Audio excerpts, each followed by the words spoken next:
Assalamualaikum warahmatullahi wabarakatuh. Perkenalkan, nama saya Tri Murtiani, NIM 007 dari Prodi Pendidikan IPA, Fakultas Ilmu Pendidikan, Universitas Trunojoyo Madura.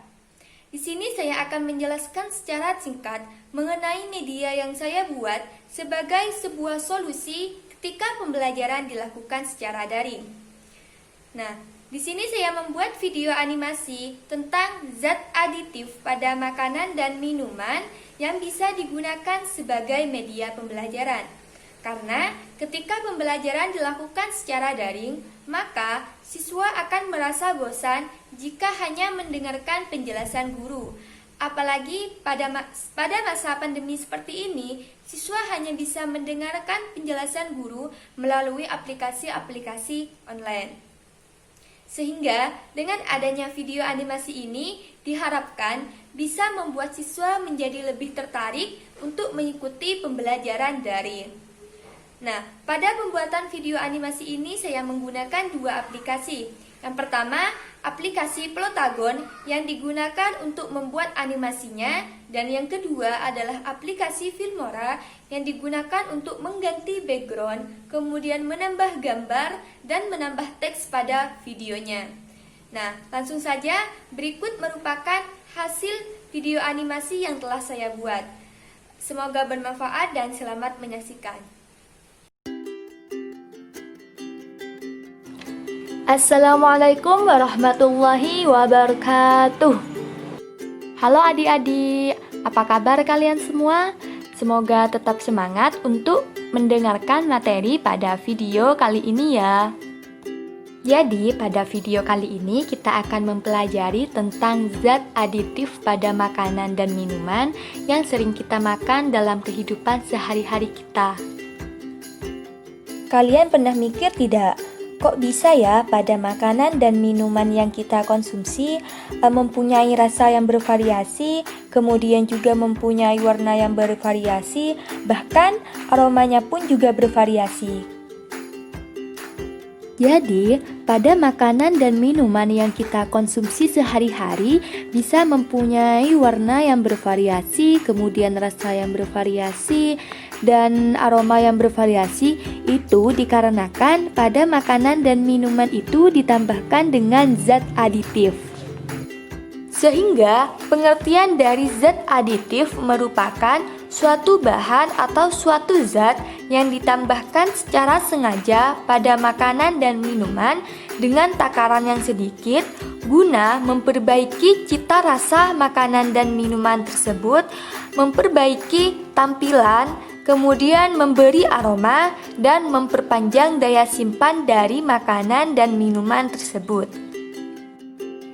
Nah, selanjutnya adalah macam-macam dari zat aditif itu sendiri. Zat aditif ini memiliki 7 macam. Yang pertama adalah pewarna, yang kedua adalah pemanis, yang ketiga adalah pemberi aroma, yang keempat adalah pengawet, yang kelima adalah penyedap rasa, yang keenam adalah pengental, dan yang terakhir atau yang ketujuh adalah pengemulsi. Oke, sekarang mari kita bahas satu persatu mengenai penjelasan dari ketujuh macam zat aditif itu. Yang pertama adalah penjelasan dari bahan pewarna. Bahan pewarna ini bertujuan untuk memberikan warna yang menawan pada makanan dan minuman sehingga dapat menarik perhatian konsumen untuk memakannya. Pewarna ini dibagi menjadi dua, ada pewarna alami dan ada pewarna buatan. Untuk pewarna alami ini biasanya menggunakan bahan-bahan alam, seperti ketika kita akan memberikan warna hijau, kita bisa menggunakan daun pandan. Selain itu, jika kita akan memberikan warna kuning, kita bisa menggunakan kunyit. Jika kita akan memberikan warna merah, kita bisa menggunakan buah naga ataupun buah stroberi, dan lain sebagainya. Sedangkan pewarna buatan merupakan pewarna yang terbuat dari bahan-bahan kimia. Nah, pewarna buatan ini memiliki banyak variasi. Misalnya, warna kuning itu ada tertazin, kemudian merah itu ada eritrosin, ungu itu ada benzil violet, biru ada indigo karmin, dan lain sebagainya. Nah, untuk pewarna yang lebih baik dikonsumsi oleh kita adalah pewarna alami, dikarenakan pewarna alami tidak memberikan efek negatif pada tubuh kita dan juga dapat menyehatkan bagi tubuh kita. Akan tetapi, saat ini pewarna yang sering digunakan adalah pewarna buatan. Hal itu dikarenakan pewarna buatan memiliki berbagai macam variasi warna, kemudian harganya juga relatif lebih murah. Sedangkan pewarna alami cenderung memberikan rasa dan aroma khas yang tidak diinginkan, warnanya juga lebih cepat pudar, kemudian harga relatif lebih mahal dan juga tidak mempunyai variasi warna yang bermacam-macam. Nah, yang kedua adalah penjelasan tentang bahan pemanis. Bahan pemanis ini biasanya digunakan untuk memberikan rasa manis pada suatu makanan atau suatu minuman. Nah, bahan pemanis ini juga dibagi menjadi dua. Ada bahan pemanis alami dan juga ada bahan pemanis buatan. Untuk bahan pemanis alami, ini biasanya juga terbuat dari bahan-bahan alam. Contoh dari pemanis alami itu ada gula pasir, yang kedua ada gula Jawa, kemudian madu, dan lain sebagainya. Sedangkan pemanis buatan merupakan senyawa hasil sintesis laboratorium atau juga disebut sebagai hasil yang terbuat dari bahan-bahan kimia. Contoh dari pemanis buatan ini ada aspartam, kemudian sakarin, kalium asesulfam, siklamat, dan lain sebagainya. Pemanis alami dan pemanis buatan ini memiliki beberapa perbedaan. Untuk pemanis alami biasanya harganya lebih mahal, akan tetapi pemakaiannya paling aman bagi kesehatan tubuh. Sedangkan pemanis buatan harganya lebih murah, akan tetapi aturan pemakaiannya sangat ketat karena bisa menyebabkan efek negatif yang cukup berbahaya. Jika digunakan dengan kadar rendah masih diizinkan, akan tetapi jika penggunaannya dengan kadar yang berlebihan itu sangat berbahaya bagi kesehatan tubuh kita. Yang ketiga adalah penjelasan bahan pemberi aroma atau bahan pengharum. Untuk bahan pemberi aroma ini biasanya digunakan bertujuan untuk memberikan aroma tertentu pada makanan atau minuman sehingga dapat membangkitkan selera konsumen. Bahan pemberi aroma ini juga dibagi menjadi dua. Ada bahan pemberi aroma alami dan juga ada bahan pemberi aroma buatan. Bahan pemberi aroma alami biasanya terbuat dari bahan-bahan alam. Contohnya adalah dengan menggunakan ekstrak buah-buahan.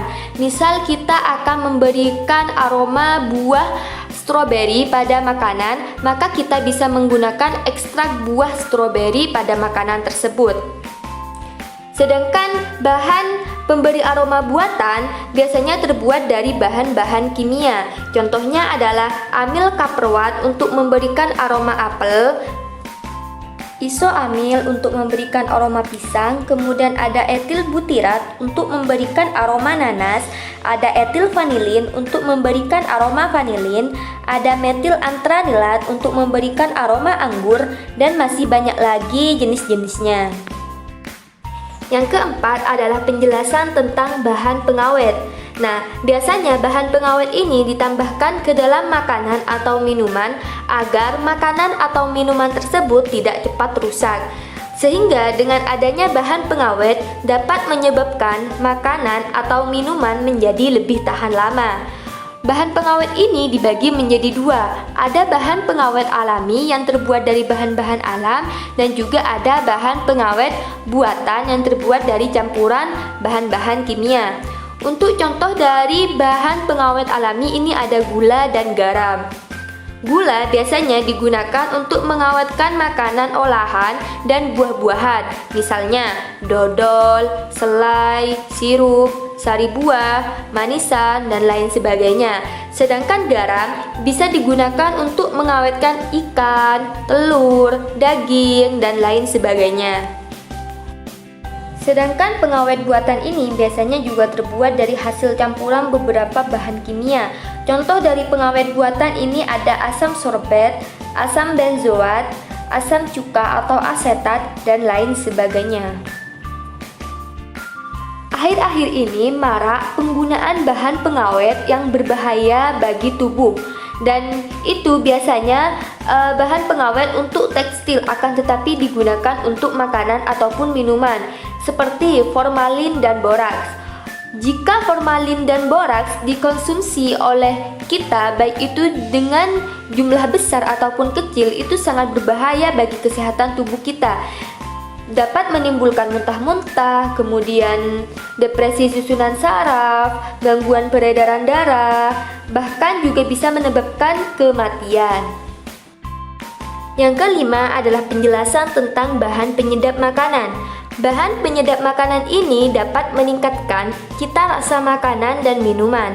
Biasanya, bahan penyedap ini dapat menambahkan rasa nikmat dan menekan rasa yang tidak diinginkan. Terdapat dua jenis bahan penyedap, ada bahan penyedap alami dan juga ada bahan penyedap buatan. Untuk bahan penyedap alami ini seperti bumbu-bumbu yang digunakan oleh ibu kita ketika memasak. Misal bawang putih, bawang merah, cabai, kemiri, dan masih banyak lagi bumbu-bumbu dapur lainnya. Sedangkan bahan penyedap buatan itu biasanya terbuat dari beberapa campuran bahan kimia. Misalnya MSG dan beberapa merek bahan penyedap makanan yang dijual di toko-toko. Akan tetapi, kita tidak dianjurkan untuk mengkonsumsi terlalu banyak bahan penyedap buatan. Misalnya saja, ketika seseorang mengkonsumsi MSG dalam dosis besar, maka dapat menyebabkan kerusakan sel otak, dapat menyebabkan kegemukan, mengalami kerusakan retina mata, dan lain sebagainya. Yang keenam adalah penjelasan tentang bahan pengental. Bahan pengental ini bertujuan untuk menstabilkan makanan atau mengentalkan makanan jika dicampur dengan air. Contoh dari bahan pengental ini ada santan, kemudian ada tepung, dan lain sebagainya. Dan penjelasan yang ketujuh adalah penjelasan tentang pengemulsi. Pengemulsi ini bertujuan untuk mempertahankan lemak dan air agar bisa bercampur. Contoh dari bahan pengemulsi ini ada mentega, mayonaise, dan lain sebagainya. Pembahasan yang terakhir pada video kali ini adalah tentang dampak penggunaan zat aditif bagi kesehatan. Seperti yang lainnya, zat aditif ini memiliki dampak positif dan dampak negatif bagi kesehatan tubuh kita. Adapun dampak positif dari penggunaan zat aditif ini, kita dapat mencegah penyakit gondok dengan mengkonsumsi garam dapur. Penyakit gondok ini disebabkan karena tubuh kita kekurangan iodin. Nah, sedangkan zat iodin ini dapat kita peroleh dari garam dapur.